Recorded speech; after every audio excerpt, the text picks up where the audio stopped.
सत्संग जी, प्यार से कहना जी, धन निरंकार जी। सत्संग जी सृष्टि का रचना करने वाले परमात्मा इतनी सुंदर दुनिया बनाई है, फिर भी सत्संग जी कहीं न कहीं कुछ न कुछ कमी निकल ही जाती है।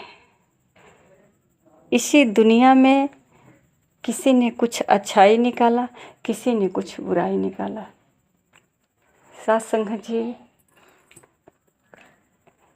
परमात्मा की रचना में दोष हो जाए, परमात्मा की रचना में कमी आ जाए, तो ये जो है सारे हमारे इच्छा पे डिपेंड करता है कि हमें हमारा पसंद क्या है, हमारा इच्छा क्या है, हम चाहते क्या हैं। तो जिस चीज़ को चाहते हैं, जिसे पसंद करते हैं, उसको कहते हैं ये अच्छा है। जिसको पसंद नहीं करते कहते हैं ये अच्छा नहीं है। सत्संग जी महात्मा एक उदाहरण से समझा रहे थे कि एक व्यक्ति के आँखों में कुछ खराबी आ गई थी और वो डॉक्टर के पास गया चेकअप कराने। तो डॉक्टर ने बोला कि आपके आँखों में एलर्जी है। दवा हुआ दिए और बोले कि आप घर जा कर के ज़्यादातर जो है हरा हरा जो है जो होगा हरे की तरफ देखना, जहाँ हरा हो वहीं देखना। तो सत्संग जी उसने सोचा, पैसे वाला व्यक्ति था, कि ये पूरे अपने महल को ही हरा रंग से रंगवा दूं। इस अपने मोहल्ले को हरे रंग से रंगवा दिया, आखिर कितना हरे रंग से रंगवाएगा। ये गांव के बाहर भी तो जा सकता है। बहुत सारे पैसा खर्च करके रंगवा दिए। तो सोचने लगे कि अब कहाँ तक हरा करूं, सब जगह तो जाना, कभी इधर जाना कभी उधर जाना। तो तब तक सत्संग जी इसी बीच किसी सज्जन व्यक्ति ने मिला और कहा कि राजा साहब ये क्या कर रहे हैं। तो बोले कि डॉक्टर साहब बोले हैं हमारे आँख का सर्जरी किए हैं और कह रहे हैं कि आप जो है ज़्यादा अपनी दृष्टि को हरे कलर पे डालना,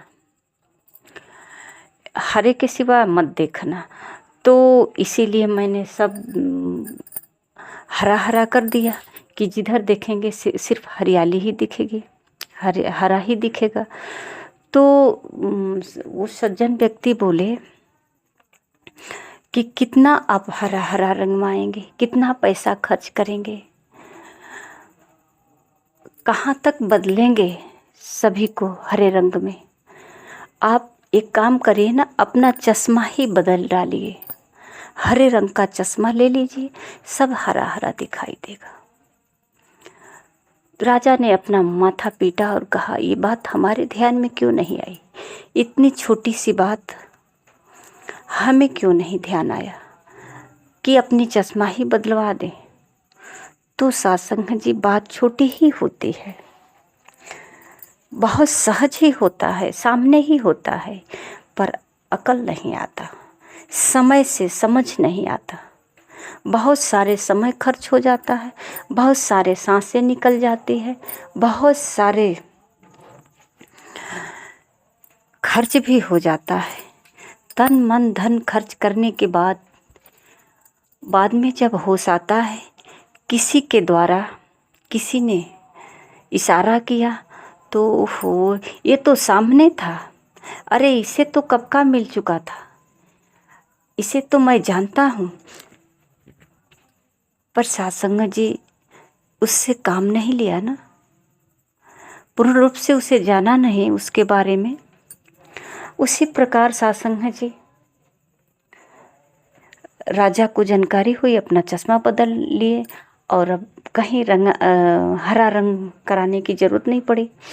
तो सत्संग जी संत महापुरुष अपने मकसद को समझाने के लिए, काम में लाने के लिए एक एक उदाहरण रखते हैं, समझाने का तरीका अपनाते हैं कि कैसे किसी को समझ आएगा कि परमात्मा आपके भीतर बाहर है, या कहा जाए कि आप स्वयं परमात्मा है। एक मानव के रूप में आप सब कुछ कर सकते हो। अनपढ़ भी रह सकते हो, पढ़ भी सकते हो, किसी को बचा भी सकते हो, किसी को मार भी सकते हो, हंसा भी सकते हो, रुला भी सकते हो। ये सारे गुण कर सकते हो, पर पहले अपनी एनर्जी को जगाओ, अपने को जगाओ कि ये कर सकते हो कि नहीं। तुम्हारे अंदर जो भय है मर जाने की, उस भय को मिटाओ।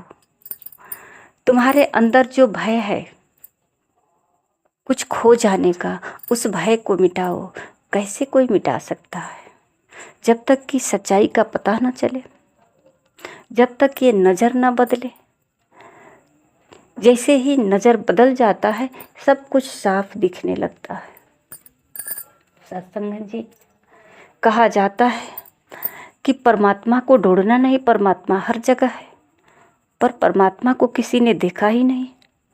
कहा जाता है परमात्मा डाली डाली में है, पत्ते पत्ते में है, जर्जर में है, कड़कड़ में है, पर आज तक जो कहने वाला है वो भी नहीं देखा, जो समझाने वाला है वो भी नहीं देखा कि परमात्मा जब हर जगह है, पत्ते पत्ते में है, जब सब कुछ यही करता है तो फिर दिखता क्यों नहीं है? यही कारण है कि सत्संग जी हमको सबको बदलना पड़ रहा है, अपने मन मुताबिक करना पड़ता है कि हम जैसा चाहते हैं अपने मन मुताबिक सबको कर लें, सब अच्छे हो जाएं। क्योंकि हमको जैसा लगता है, हम जैसा पसंद करते हैं वैसे सबको बना दें, नहीं बन सकता ना। ये जो बना हुआ है स्वतः पहले से परमात्मा ने बनाया है, उसके साथ हमें कैसे रहना है, हमको बदलना होगा। ये क्या है, मैं क्या हूँ, मुझे क्या चाहिए, ये जानना होगा। इस संसार में रह करके ही इस संसार के साथ कैसा हमारा रिश्ता होना चाहिए। महापुरुष उदाहरण देते हैं कि कमल कीचड़ में होता है पर उसका मुख सूरज के तरफ होता है, उसे कीचड़ से पानी से कोई मतलब नहीं होता, वो बिल्कुल सिर्फ ऊपर के तरफ होता है। सत्संग जी इसी प्रकार कहते हैं जो सज्जन व्यक्ति होता है संसार में रहने के बाद भी संसार का ही अन्न खाता है। संसार के साथ बातचीत करना, बैठना, उसे सुझाव देना, उसको सही राह दिखाना, उसके साथ प्यार से बातें करना। पर सत्संग जी उन दोनों का स्वभाव में अंतर होता है।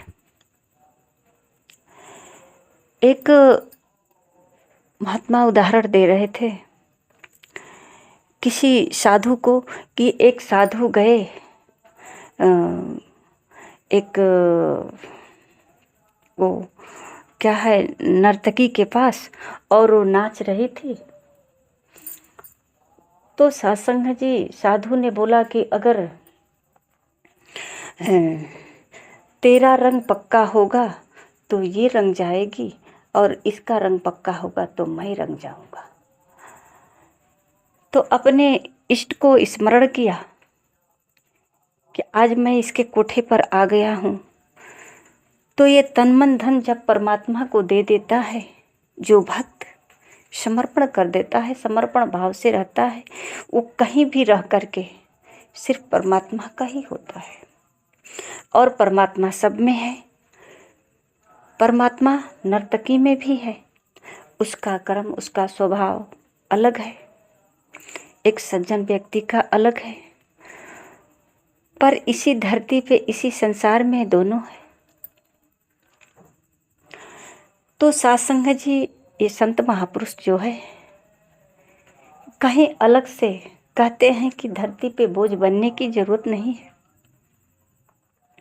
चौथा परण में सतगुरु जो है ये बतलाते हैं कि चौथा प्रण करो कि घर गृहस्थी छोड़कर कहीं जंगल झाड़ नहीं जाना, किसी पे बोझ नहीं बनना, अपने परिवार के साथ रह करके घर का कार्य करना, चाहे वो खेती गृहस्थी हो, नौकरी हो, ऑफिस जाना है, स्कूल जाना है, हॉस्पिटल जाना है, जो कार्य करते हो उस कार्य को करते हुए परिवार, माता पिता, बहन भाई, बीवी बच्चे, पति पत्नी, ये सब के साथ मिल करके प्यार से हंसना, बोलना, खाना पीना, एक साथ बात विचार, एकत्व होना चाहिए, मिलवर्तन होना चाहिए।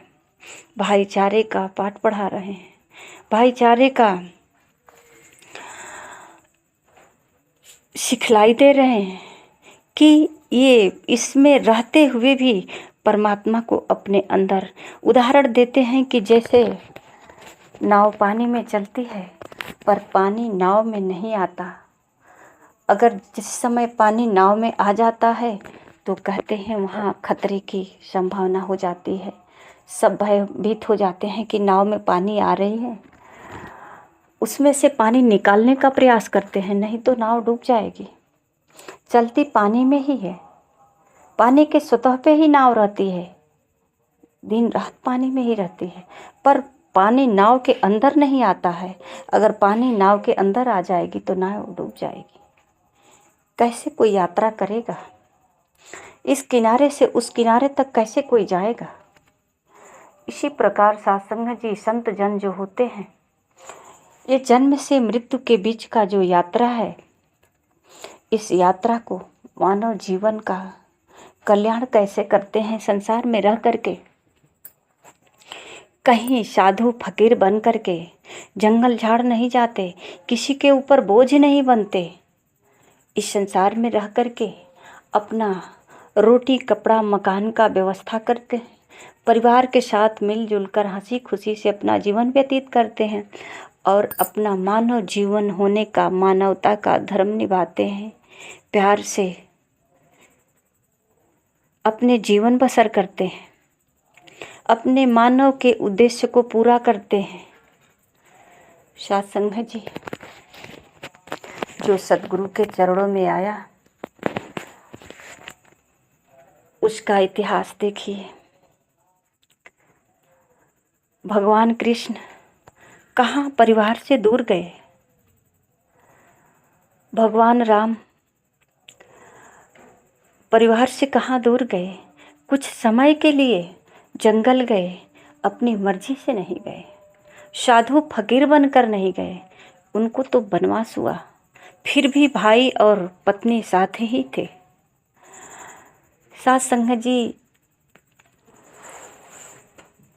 जो भी हम इतिहास देखते हैं, किसी ने अपने परिवार से अलग नहीं हुआ, सब लोग परिवार से मिल करके ही भगवान को प्राप्त किया। भक्त सुदामा अपने बच्चे अपनी पत्नी से कितना प्यार करते थे, पर क्या अपने इष्ट श्री कृष्ण को छोड़े? कृष्ण कृष्ण हर समय करते रहे, अपने भक्ति के चरम सीमा पर चले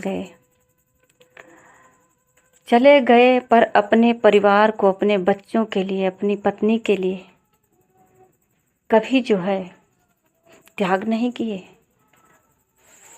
बच्चों को छोड़ा नहीं, बच्चों से स्नेह रखा और बच्चों के स्नेह के साथ साथ भगवान कृष्ण पर ही स्नेह रखे, भगवान कृष्ण का भी जाप किया हर समय हर क्षण। तो सत्संग जी ये इतिहास हमारे लिए एक सिखलाई ही है। हम सीख सकते हैं कि घर परिवार छोड़कर कहाँ जाना है।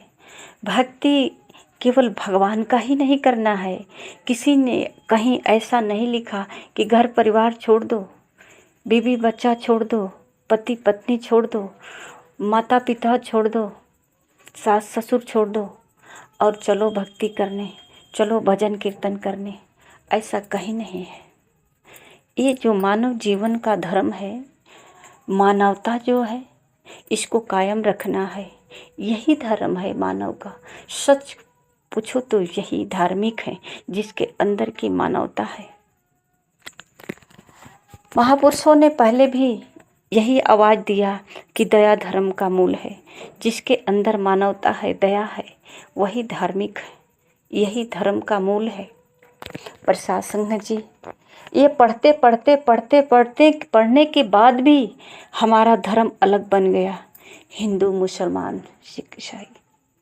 और इन्हीं धर्मों में लड़ते झगड़ते मरते कटते अपने अपने को मानव ने बांट लिया, देश बांट लिया, धरती को टुकड़े टुकड़े में बांट लिया, घर परिवार में भी बांट लिया, घर को भी, घर आंगन को भी टुकड़े टुकड़े बांट दिया। इतना ही नहीं बल्कि अपने परिवार में भी बंटवारा कर लिया, माता पिता को भी बांट दिया। जो पूजनीय है, जो भगवान से भी बड़े हैं, जो हमारा बचपन से लेके गर्भ में तक भी हमारी माँ, जिसे भगवान भी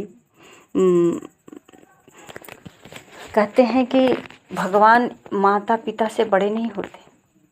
अगर चाहे तो माता पिता में भगवान को प्रकट कर सकते हैं। माता पिता को परमात्मा का उपाधि दी गई है, इसको भी बांट देते हैं। ये मानव कितना चतुर निकल गया, ये कितना दूर हो गया परमात्मा से, अपने धर्मों से कितना दूर होता चला गया। धर्म के चक्कर में अधर्म करते गए, अधर्म करते गए।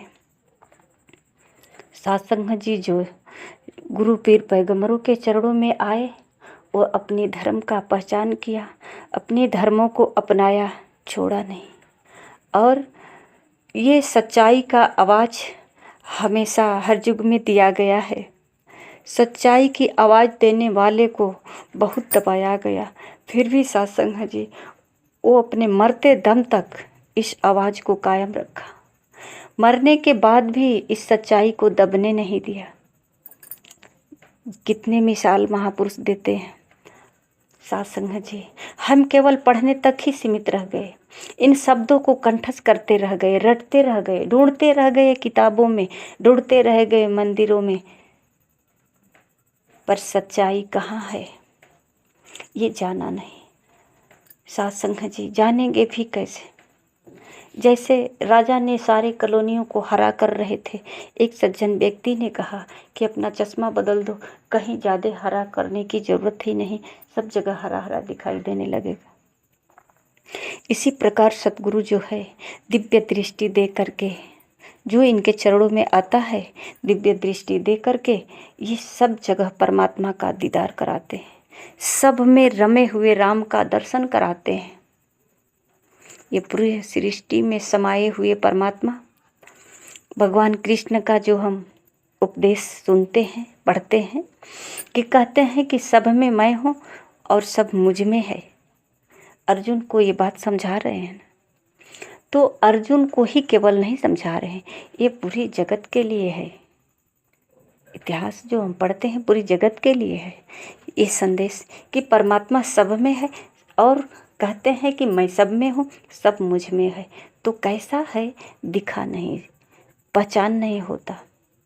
हम बार बार अपने मन मुताबिक पसंद को ढूंढते जा रहे हैं इस नगर में, पर क्या है हमारे लिए ये तो हमने जाना ही नहीं। जैसे ही पता चलेगा कि ये है हमारे लिए, तो उसी को सिर्फ हम चाहेंगे। सत्संग जी कोई ज़रूरी नहीं कि ये सृष्टि में जितना सब कुछ है हमारे लिए ही है, और हमारे इच्छा के अनुसार ही चलेगा, और जो हम चाहेंगे उसे ही प्राप्त कर लेंगे।